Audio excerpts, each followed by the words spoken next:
Meghan Markle's attempts to influence Biden's $1.75 trillion infrastructure plan have fallen short, it was revealed on Thursday, as the president announced he has dropped paid leave for new parents from his bill, just days after the Duchess penned a lobbyist letter pleading for it to be made a national right. The 40-year-old mother of two sparked furious controversy earlier this month when she turned lobbyist by writing an open letter to House Speaker Nancy Pelosi and Senate Majority Leader Chuck Schumer advocating for paid family leave. Meghan's extraordinary 1,030-word letter, which was written on the Sussex's New Post Megshie letterhead, sparked furious controversy, and saw the Duchess accused of using her British royal title to try and meddle in U.S. politics. Some also suggested that she was using tactics of an aspiring politician and adopting a ruthless streak to try and influence Biden's Build Back Better bill. However, her efforts have now been proven in vain after the president announced on Thursday that he has cut his proposals for paid national leave for all new parents from his infrastructure bill, which has been tangled up in Congress for months, in a bid to push it forward. In the letter, which was handed out to several of the Sussex's preferred media outlets, Meghan, who grew up in a middle-class family in Los Angeles, said that she was writing to Pelosi and Schumer not as an elected official nor a politician but as an engaged citizen and parent. And as a mom, in one of the most astonishing parts of her letter, she suggested that her own family was impoverished, even though her father was an Emmy Award-winning lighting director and she was educated at private primary and secondary schools. She painted a picture of humble beginnings and saying that her family struggled when she was young, despite her well-documenting middle-class upbringing on Thomas Markle's $200,000 a year salary. I grew up on the $4.99 salad bar at Sizzler, the Duchess of Sussex wrote. I knew how hard my parents worked to afford this because even at $5, eating out was something special, and I felt lucky. I started working at the local frozen yogurt shop at the age of 13. She continued, I waited tables, babysat, and piecemeal jobs together to cover odds and ends. However, Meghan failed to mention the $750,000 California state lottery win her father scooped in 1990, which funded her secondary education at $9,412 a semester Immaculate Heart High School in LA. Meghan also attended a private primary school, Hollywood's Little Red Schoolhouse Nursery, which now costs between $20,000 and $28,300 a year, from age 2 on her father Thomas and her airline steward mother Doria's salaries. She went on to study at Northwestern, in Illinois, which would have cost between $24,000 and $28,000 a year for tuition when Meghan studied there from 1999 to 2003. Also missing from the letter was any mention of the sprawling $14 million mansion in Montecito, California, where Meghan now lives with husband Prince Harry and their 2 children. The couple's series of lucrative deals with Spotify and Netflix, thought to be worth well over $150 million, were also omitted. Meghan did concede that she has not had to struggle in the same way that other parents who are not offered paid leave have, however she admitted that both she and Prince Harry, 37, felt overwhelmed after they welcomed their second child, Lilibet, earlier this year. In June, my husband and I welcomed our second child, she said. Like any parents, we were overjoyed.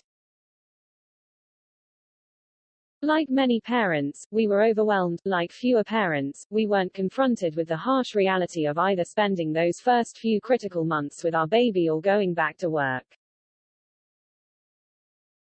Meghan and Harry were able to take 4 months family leave after the birth of their daughter Lilibet in June this year, retreating to their Montecito home for several months before returning to work in September. The Duchess was also able to take time off after having Archie in 2019, staying at home for 4 months before returning to work. The couple also reportedly used nannies to look after their children in the UK, and hired and fired several after Archie was born in 2019. Meghan then went on to attack the American economic system. Many of our economic systems are past their expiration date, and as you well know, too many Americans are forced to shortchange themselves when it comes to what matters to them. Despite Meghan's claims that her letter was sent as an engaged citizen, parent, and mom, it was viewed by many as her most overtly political intervention in U.S. life. Yet after speculation, she has dreams of being a Democrat politician or even to run for U.S. president. Angela Levin, journalist and biographer of Prince Harry, told Mail Online that while the Duchess is an American citizen, the letter from the office of the Duke and Duchess of Sussex signed on behalf of my family, Archie and Lily and Harry, amounts to Meghan using her British title and marriage to the sixth in line to the throne to interfere in U.S. politics. She said, Meghan's two-page letter to lobby Congress about giving money on parental leave is obviously another step towards trying to turn herself into a politician. But the notepaper she is using is astonishingly from the office of the Duke and Duchess of Sussex and shows how she isn't even aware that she is talking to politicians in a republic that won its independence from the Crown in 1776. The truth is that the bill about parental leave is on its way to being confirmed, and could be hijacked by Meghan's belief it was largely due to her. In addition, if she was writing a profession letter, what on earth is she getting all cozy and intimate by stating the letter is also on behalf of Archie and Lily? Notice she is not calling her Lilibet, the Queen's nickname, and Harry. Poor old Harry has come last. Prince Charles is known to have written to several U.S. presidents over the years, including Joe Biden, and also sent the so-called Black Spider letters to British government ministers and politicians over the years, but never in the same public way as Meghan's missive to Schumer and Pelosi. I'm not an elected official, and I'm not a politician. I am, like many, an engaged citizen and a parent. And because you and your congressional colleagues have a role in shaping family outcomes for generations to come, that's how I'm writing to you at this deeply important time, as a mom, to advocate for paid parental leave. Over the past 20 months, the pandemic has exposed long-existing fault lines in our communities. At an alarming rate, millions of women dropped out of the workforce, staying home with their kids as schools and daycares were closed, and looking after loved ones full-time. The working mom or parent is facing the conflict of being present or being paid. The sacrifice of either comes at a great cost.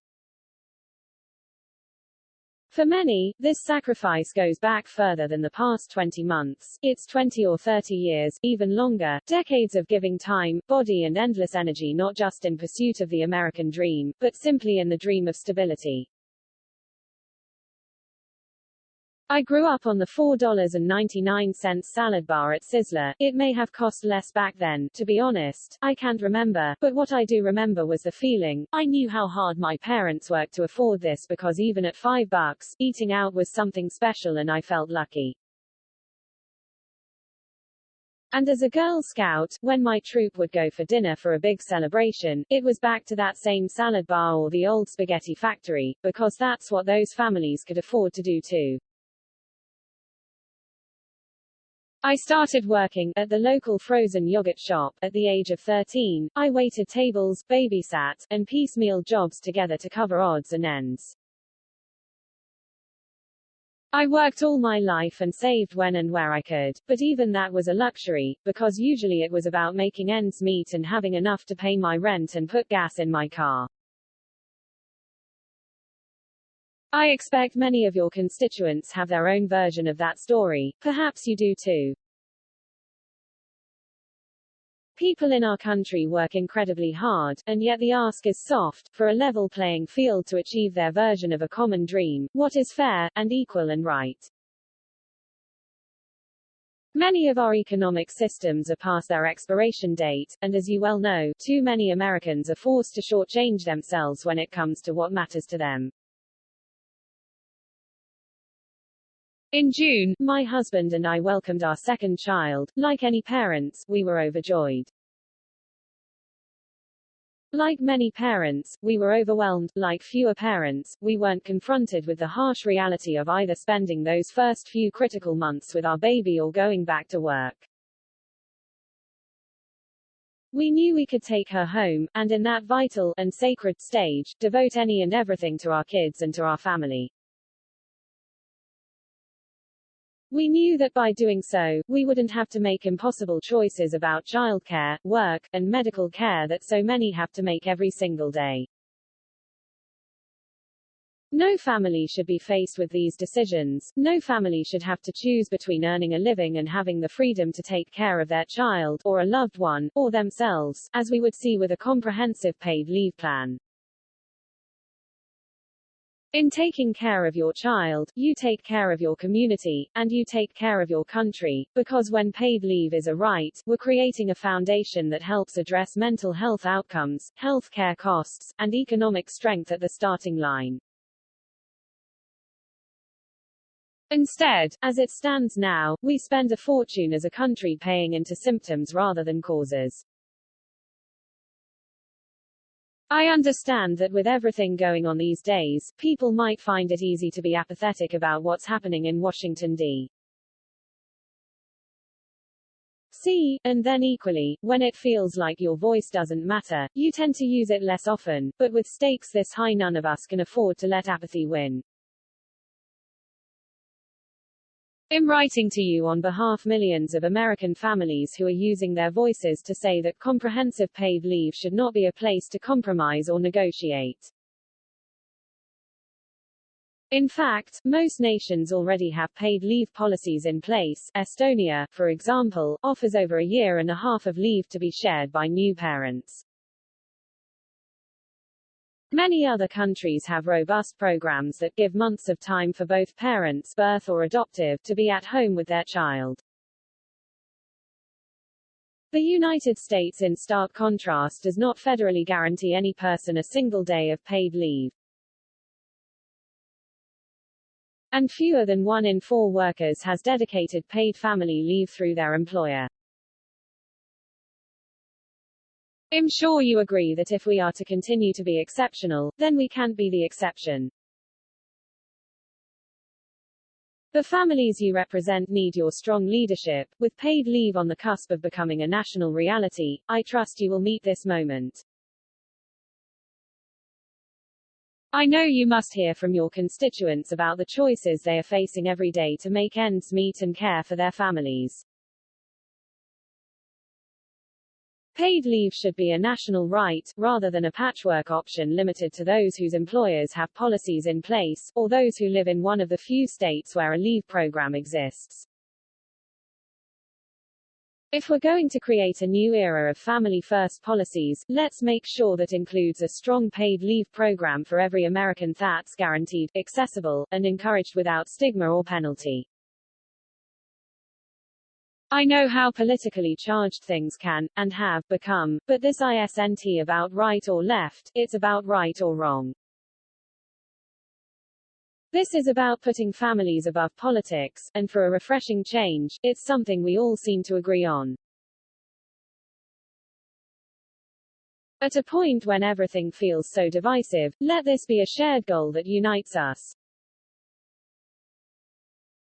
So, on behalf of my family, Archie and Lily and Harry, I thank you for considering this letter, and on behalf of all families, I ask you to ensure this consequential moment is not lost.